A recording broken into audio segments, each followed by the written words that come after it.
નમસ્કાર.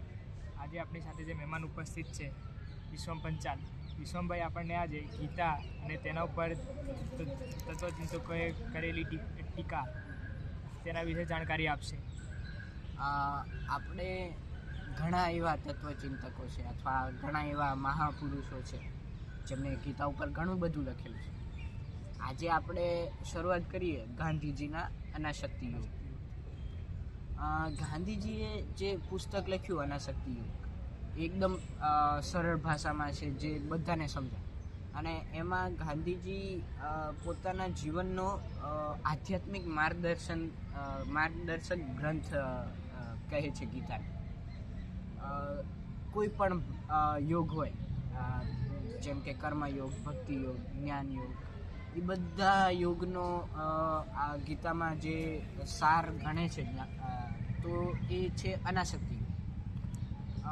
બે પ્રકારની વાતો થઈ છે ગીતામાં, આસક્તિ અને અનાસક્તિ. પહેલાં સમજી લઈએ કે આસક્તિ એટલે શું અને અનાસક્તિ એટલે શું. આસક્તિ એટલે હવે કોઈ માણસ 9 to 5ની જોબ કરે છે પણ તેમાં જ ડૂબી જાય છે કે આજ પૈસાની પાછળ જ ભાગવું, 9 to 5ની જોબ જ એનું સર્વસ્વ, તો તે આસક્તિ કહેવાય. કે એ બસ એને બીજું કંઈ દેખાતું નથી, પૈસા દેખાય છે, જેના લીધે 9 to 5ની જોબમાં એ ડૂબી ગયો. અનાસક્તિ કોઈ કર્મને સાવ છોડી દેવું કે એવું નહીં, જવાબદારીઓને સાવ છોડી દેવી એવું નહીં, પણ તેમાં ડૂબી ન જવું, તેમાં ફળની ઈચ્છા વગર જે કરવામાં આવે એ અનાસક્તિ છે. જેમ કે માની લઈએ કે ઘણું એવું કીધેલું છે કે કર્મણ્યવાધિકારસ્તે મા ફલેષુ કદાચન, કે કર્મ એવું કરો, ફળની ઈચ્છા વગર જે કર્મ કરો તે શ્રેષ્ઠ કર્મ છે, જે આપણા માટે શ્રેષ્ઠ હશે, જે આપણને પ્રાપ્ત થશે. હા, જે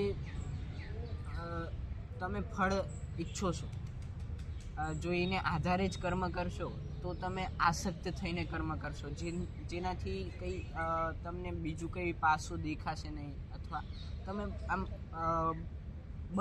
બંધન અનુભવશો. હા, ગીતા એક મુક્તિનો માર્ગ દેખાડે છે, પણ આપણે જો આસક્ત થઈને કોઈ કર્મ કરશું તો બંધિયાળ અનુભવશું. જ્ઞાન કહીએ તો જ્ઞાન એ સત્ય અને અસત્યનો ભેદ સમજાવે છે, અને ભક્તિ એ હૃદયના શુદ્ધ ભાવને સમજાવે છે.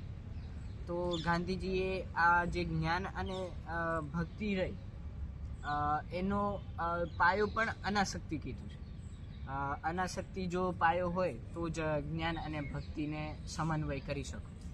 પછી તમને ખબર હશે કે ગીતા આખું યુદ્ધ ભૂમિ પર બનેલું આધારિત, એટલે કે તેના માધ્યમથી કૃષ્ણ ભગવાને ઉપદેશો આપે મનુષ્યો.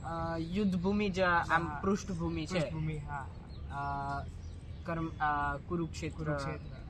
તો તેના પર યુદ્ધભૂમિ, અને આપણે ગાંધીજી એકદમ અહિંસાવાદી છે. તો ગાંધીજી આવી યુદ્ધભૂમિ ઉપર પણ અહિંસાનો એક ગોતી લાવે છે ગીતામાંથી, કે કોઈ પણ માણસ જે દ્વેષ ભાવ કે કોઈ પણ ભાવથી બંધન થઈને જે કર્મ કરતો હોય એ હિંસાત્મક પ્રવૃત્તિ ગણાય. જો આપણે કોઈનામાં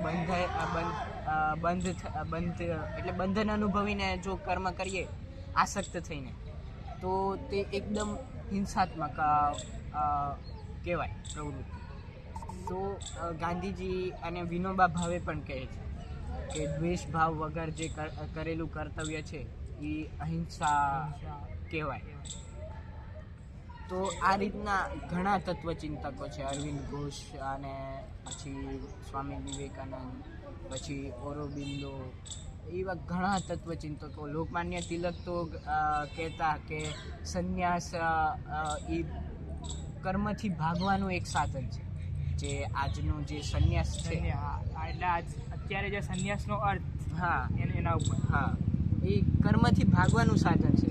ભગવાને તમને કઈ જવાબદારી સોંપી છે તે તમે ગૃહસ્થ જીવનમાં પણ કરી કરી શકો. શકો. સંન્યાસ એ જરૂરી નથી એમ. કર્મ સંન્યાસને વધારે મહત્વ આપે છે. પછી આપણે કહીએ તો તેમ લોકમાન્ય તિલકે કીધું કે સંન્યાસ એક કર્મનો યોગ, હા એટલે કે કર્મોથી ફફા ભાગવાનું એક સાધન છે. હા તો લોકમાન્ય તિલકના આધારે સાચો સંન્યાસી શું? એ સાચો સંન્યાસી કર્મ સંન્યાસ, જે પોતાનું કર્મ આસક્ત થયા વગર કરે છે, કોઈ ફળને ભોગવ્યા વગર અથવા ફળની ઈચ્છા જ નથી રાખતો. અને ભગવાને જે આપણને જે અહીંયા પૃથ્વી પર જન્મ આપ્યો છે, તો એ કર્તવ્ય જે ફરજો હોય એને પૂરી કરવાનું જે કાર્ય કરે છે એ સાચો કર્મ સંન્યાસ છે. બાકી જો સંન્યાસ રહ્યો એ ભગવાને આપણને કંઈક જવાબદારી સોંપેલી જ છે, તો એ જવાબદારીથી ભાગવાનું એક સાધન છે એવું કહે છે. વિષમભાઈ, આપનો ખૂબ ધન્યવાદ. આપણે આજે તત્વચિંતકો ઉપર એક દ્રષ્ટિ નાખી ગીતા માટેની. આવું તો આપણા ભારતીય તત્વચિંતકો નહીં, બહારના ઘણા એવા જે છે તેમનું મુખ્ય એવું કેવું છે કે ગીતા ધાર્મિક ગ્રંથ નથી. એ માનવને એક કંઈક શીખવતું, માનવને ઉદ્ધાર કરતું ગ્રંથ છે. તો ગીતા કોઈ એક ધાર્મિક ગ્રંથ, અત્યારે ઘણા લોકો માનતા હોય કે ગીતા તો હિન્દુ ધર્મને લગતી, પણ ગીતા એક માનવ ગ્રંથ છે. એટલે એ એક અપરિવર્તિત, એનું જ્ઞાન કોઈ દી પરિવર્તનમાં લાવી ના શકે. એટલે ત્રેતા યુગમાં બનેલી ગીતા પણ અત્યારે કલયુગમાં ચાલે જ છે. મિત્રો, આજે આપણે જાણ્યું કે ગીતા એક ધાર્મિક ગ્રંથ નથી, પણ તે એક જીવન જીવવાની કલા શીખવતો ગ્રંથ છે, અને તે આપણે સૌએ વાંચવો જોઈએ.